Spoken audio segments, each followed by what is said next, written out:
So how is this ban different from the Trump-era ban? So the Trump-era ban came into place in November of last year, and it defined the companies targeted as being those either owned, controlled, or otherwise associated with the Chinese military. The Biden administration has changed the definition of what companies are subject to this ban by making it those that are linked to China's defense and surveillance technology sector. So it would seem at first blush that that's a wider definition, but the list of companies that we got that are subject to this ban, 59 of them in all, it is not that much different from what the Trump administration had for its list. There are a few companies that have been added: China Satellite Communications, China Avionics Systems Co., a couple of the names that have been added, but otherwise it looks largely like continuity.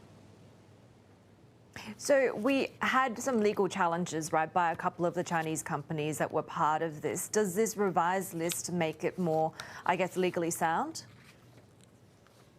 So the Biden administration has said that part of the reason why they've done this is to try and strengthen the basis on which they are compiling this list. So we notably had Xiaomi, who was on the Trump list earlier, sue in U.S. court and win a decision to have itself removed from that list, basically arguing that it was not controlled or owned by the Chinese military.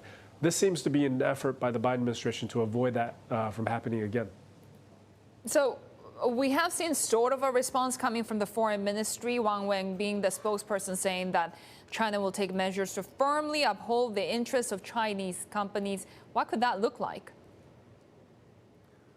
So China's taken several steps to try and protect the interests of its companies. There's famously the unreliable list, which China has said for probably close to 2 years now that it's planning to put out but has not put out.